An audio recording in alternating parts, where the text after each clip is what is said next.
கிறிஸ்துவுக்குள் அன்பானவர்களே, ஆண்டவரின் இரட்சகருமாகிய இயேசு கிறிஸ்துவின் நேற்று இன்ப நாமத்தில் அன்பான வாழ்த்துக்கள். நாம் தொடர்ச்சியாக எதற்கு பாத்திரராய் இருக்கிறோம் என்ற தலைப்பில் நாங்கள் பார்த்தோம். நேற்றைய தினம் நாம் மனுஷகுமாரனுக்கு முன்பாக நிற்கிறதுக்கு நாங்கள் பாத்திரராய் இருக்க வேண்டும் என்று சொல்லி பார்த்தோம். இன்றைய நாளில் பார்க்க போகிறோம், உபத்திரவப்படுவதற்கு நாங்கள் பாத்திரவான்களாய் இருக்கிறோம் என்பதை குறித்து தான் நாங்கள் தியானிக்கிறோம். அப்போஸ்தலர் 5வது அதிகாரம் 41-42 பார்க்கிறோம். அவருடைய நாமத்துக்காக தாங்கள் அவமானம் அடைவதற்கும் பாத்திரராக எண்ணப்பட்டபடியினால் சந்தோஷமாய் ஆலோசனை சங்கத்தை விட்டு புறப்பட்டு போய் தினந்தோறும் தேவாலயத்திலே வீடுகளிலே இடைவிடாமல் உபதேசம் பண்ணி இயேசுவை கிறிஸ்து என்று பிரசங்கித்தார்கள். அல்லேலூயா. பிரியமானவர்களே, அங்கே பார்க்கிறோம், யூதர்கள் சீஷர்கள் மேலே கடுமையான எதிர்ப்பை தெரிவித்தார்கள்.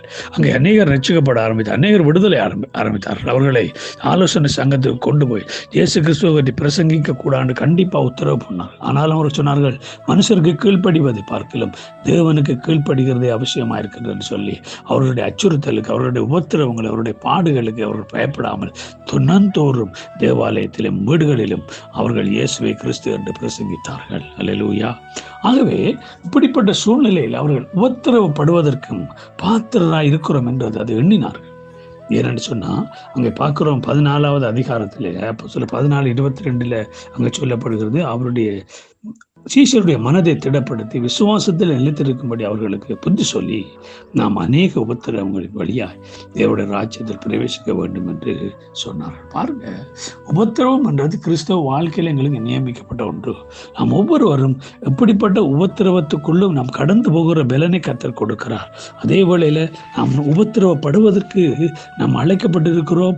அதே வேளையில எங்களுக்கு உபத்திரவப்படுவதற்கு நம்முடைய ஆண்டவர் இயேசு கிறிஸ்து ஒரு அடிச்சுவடையும் வைத்துவிட்டு போயிருக்கிறார்.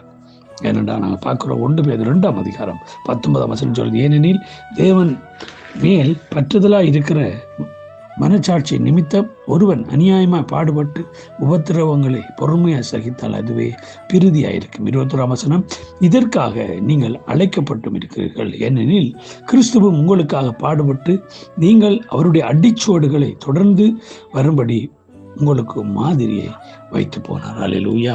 கிறிஸ்துவும் எங்களுக்காக பாடுபட்டு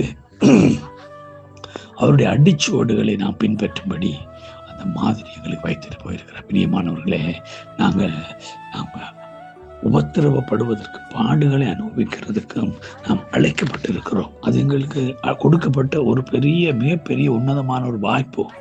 ஆண்டவர் இயேசு கிறிஸ்துவங்களுக்கு அவர் உபத்திரவப்பட்டு அவர் பாடுபட்டு அந்த முன் மாதிரி எங்களுக்கு வைத்து விட்டு போயிருக்கிறபடினாலே நாம் நிச்சயமாகவே அதை எதிர்கொள்ள ஆயத்தமாக இருக்க வேண்டும் என்று சொன்னால், மத்தேயு 5ஆம் அதிகாரம் 11ஆம் வசனத்தில், என் நிமித்தம் உங்களை நிந்தித்து துன்பப்படுத்தி பலவித தீமையான மொழிகளை உங்கள் பேரில் பொய்யாய் சொல்வார்களானால் பாக்கியவான்களாயிருப்பீர்கள். அல்லேலூயா. ஆண்டவராகிய இயேசு கிறிஸ்து முன்னதாகவே சொன்னார், எப்படிப்பட்ட உபத்திரவங்கள், எப்படிப்பட்ட பாடுகளை நம்மளை அழிக்காது. அந்த உபத்திரவங்களை, பாடுகளை எதிர்கொள்ளுகிறவர்களாக அது எங்களுக்கு கொடுக்கப்பட்டிருக்கிற ஒன்று என்று அதை நாங்கள் சந்தோஷமாக எண்ணி அதிலே நான் கடந்து போகணும். சீசர்களாக இதுக்கு நாங்கள் பாத்திரமா இருக்கிறோம் என்று எண்ணினதுனாலே அவர்களுக்கு அது ஒரு பெரிய பொருட்டா தெரியவில்லை. அவர்கள் கர்த்தர் கொடுத்த வேலையை செய்து கொண்டே போனார்கள். பிரியமானவர்களே, உபத்திரவங்களினால், பாடுகளினால் நாம் தோண்டு போகாதபடி நான் அதன் நடுவிலே கர்த்தருக்காய் வைராக்கியமாக எழும்பி ஆண்டவருடைய நாமத்தை உயர்த்த எங்களை ஆயத்தப்படுத்துவோம். கர்த்தர் தாமே அப்படிப்பட்ட கிருபை எவ்வளவு தந்தருள்வாராக. God bless you all.